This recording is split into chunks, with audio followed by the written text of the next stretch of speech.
Bismillahirrahmanirrahim. Assalamualaikum warahmatullahi wabarakatuh.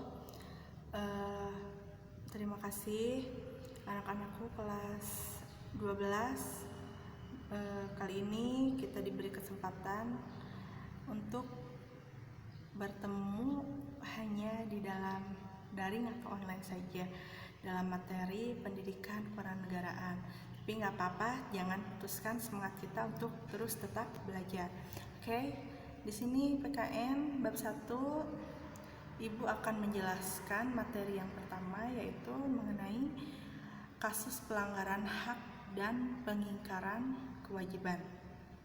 Nah, seperti sebelumnya yang kalian telah bahas di kelas 10 dan 11, ada mengenai hak asasi manusia, yang dimana hak asasi manusia itu adalah hak yang dimiliki oleh setiap manusia sejak lahir. Nah, di sini akan ada kasus pelanggaran dan pengingkaran kewajiban. Oke, kita bahas ya. Nah, yang pertama adalah hak warga negara.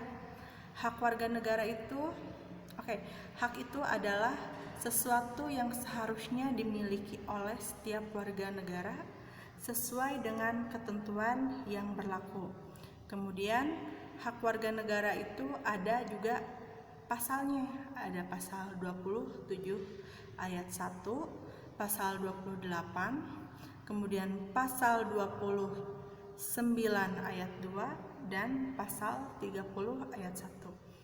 Untuk pasal 27 ayat 1 yang di dalamnya berisi segala warga negara bersamaan kedudukannya di dalam hukum dan pemerintahan dan wajib menjunjung hukum dan pemerintahan itu dengan tidak terkecuali.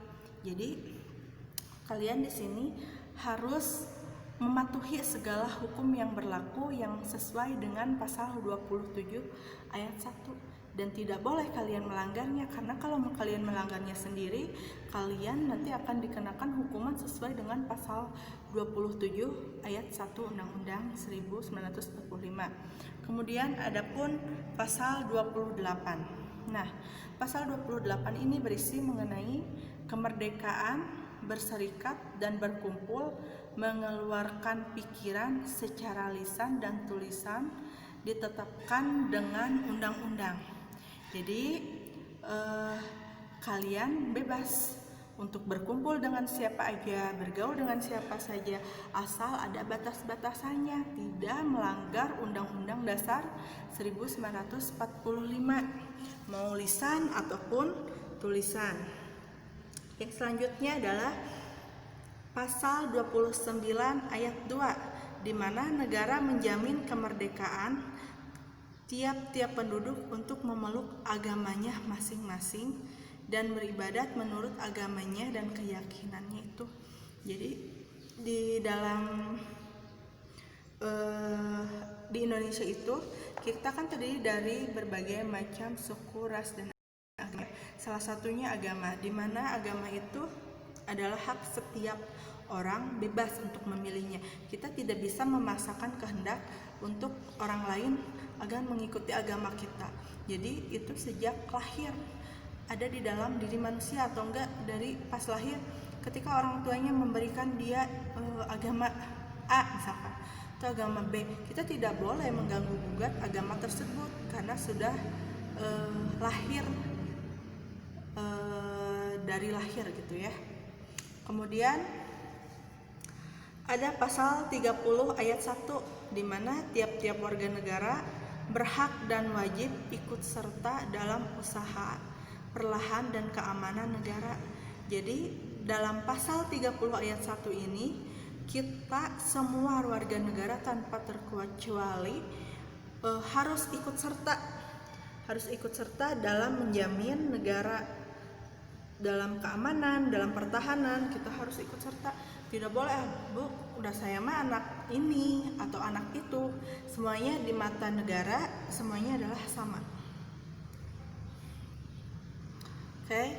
Nah, di sini contoh hak dalam undang-undang. Hak-hak yang diatur dalam undang-undang yang pertama seperti tadi ya, Pasal 27 ayat 1, hak bersamaan di depan hukum. Pasal 28, hak berkumpul dan mengeluarkan pendapat. Kemudian pasal 29, hak kemerdekaan beragama. Pasal 30, hak ikut serta dalam usaha pertahanan dan keamanan negara. Dan pasal 31, hak mendapatkan pendidikan, serta pasal 34, hak fakir, miskin, dan anak terlantar.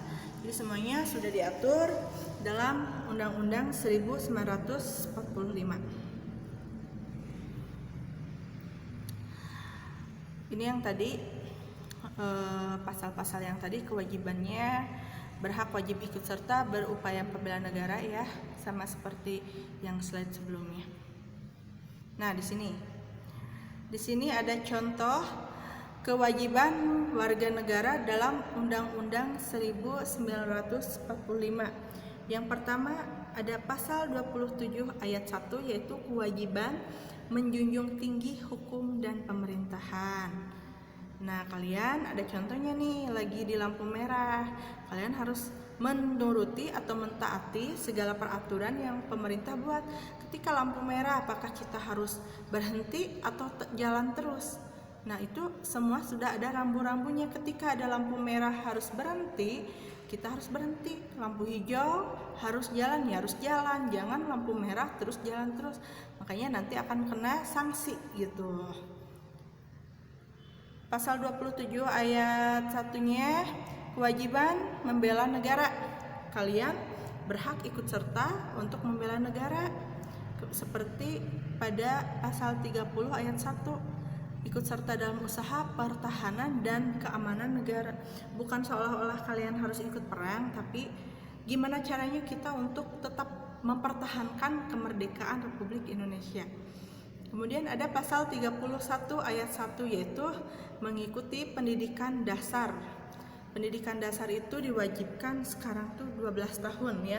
Jadi kalian harus mempunyai pendidikan, di mana pendidikan itu untuk diri kalian sendiri ke depannya, tidak untuk orang lain. Itu adalah bekal ilmu yang tidak berat bawanya ya. Karena kewajiban untuk mengikuti pendidikan dasar itu adalah dasar atau benteng di mana kita bisa mempunyai intelektual, bagaimana kita melihat yang A baik dan B benar. Bukan berarti tidak penting sekolah itu penting, tapi tergantung, balik lagi ke diri kita. Kalau kita merasa dipentingkan, mementingkan itu, kita harus mementingkan itu sendiri. Jadi kalian harus mengikuti sekolah wajib 12 tahun. Adapun beberapa pelanggaran hak warga negara. Yang pertama, pelanggaran hak. Pelanggaran hak adalah setiap perbuatan baik disengaja ataupun kelalaian yang melawan hukum, mengurangi, menghalangi, dan atau mencabut hak seseorang sebagai warga negara yang dijamin oleh Undang-Undang 1945 dan tidak mendapatkan penyelenggaraan hukum yang adil dan benar berdasarkan mekanisme hukum yang berlaku. Kemudian ada faktor intern, yaitu yang pertama, sikap egois dan tidak terlalu mementingkan diri sendiri, kurangnya kesadaran akan hak orang lain, adanya sikap tidak toleransi. Adapun faktor eksternnya yaitu menyalahgunakan kekuasaan, kedatangan aparat penegak hukum, ketidaktegasan aparat penegak hukum, dan 3, penyalahgunaan teknologi. Jadi adapun penyalahgunaan teknologi, ketika kalian diberikan handphone oleh orang tua kalian untuk belajar, ya kalian gunakan atau memanfaatkannya untuk belajar, jangan untuk main game atau main apa yang tidak penting. Itu hanya membuang-buang waktu saja. Kasihan nih orang tua kalian ya. Jadi jangan seolah-olah ada saya mah diberikan handphone nih sama orang tua saya, ya udah saya pergunakan untuk hal yang tidak baik. Tidak boleh, karena itu akan merugikan diri kalian sendiri. Karena contoh-contohnya sudah banyak, karena penggunaan teknologi itu sekarang kita dilindungi oleh UU ITE. Jadi hati-hati dalam menggunakan teknologi. Yang keempat adalah faktor penyebab. Faktor penyebab pelanggaran hak terdiri atas faktor dari individu dan faktor dari lingkungan atau ekstern yang tadi ya. Oke, selanjutnya adapun contoh kasus pelanggaran hak warga negara, yang pertama adalah kasus Syah di Samping Madura mengabaikan HAM. Pasal yang dilanggarnya salah satunya adalah menuduh keyakinan yang dianut warga Islam Syiah adalah sesat. Hal ini bertentangan dengan Undang-Undang 1945 tahun pasal 28E ayat 2, dan penyelesaian kasusnya itu pemerintah telah menunjukkan rektor dari IAIN Sunan Ampel sebagai ketua tim rekonsiliasi kasus Syiah. Ia mengatakan bahwa mengembalikan penganut Syiah ke kampung Islamnya merupakan jalan terbaik. Tapi langkah ini harus diyakini dengan hati-hati karena penolakan penganut Syiah masih tinggi. Oke. Selanjutnya contoh kasus pengingkaran kewajiban warga negara. Yang pertama adalah UU yang dilanggarnya, yaitu pengingkaran kewajiban tertib berlalu lintas yang bertentangan dengan tahun 2009 tentang lalu lintas angkutan jalan.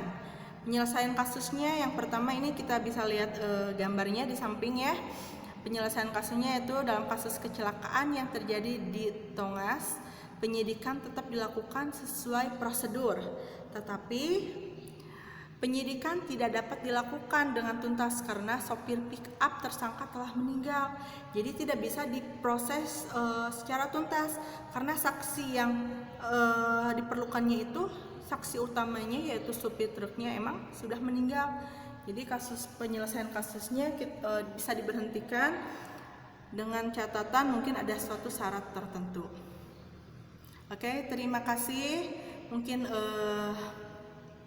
materi yang Ibu dapat sampaikan sekian. Tapi untuk materi selanjutnya masih tetap dengan bab 1. Nanti kita akan bahas selanjutnya dalam video selanjutnya. Terima kasih, semoga bermanfaat. Assalamualaikum warahmatullahi wabarakatuh.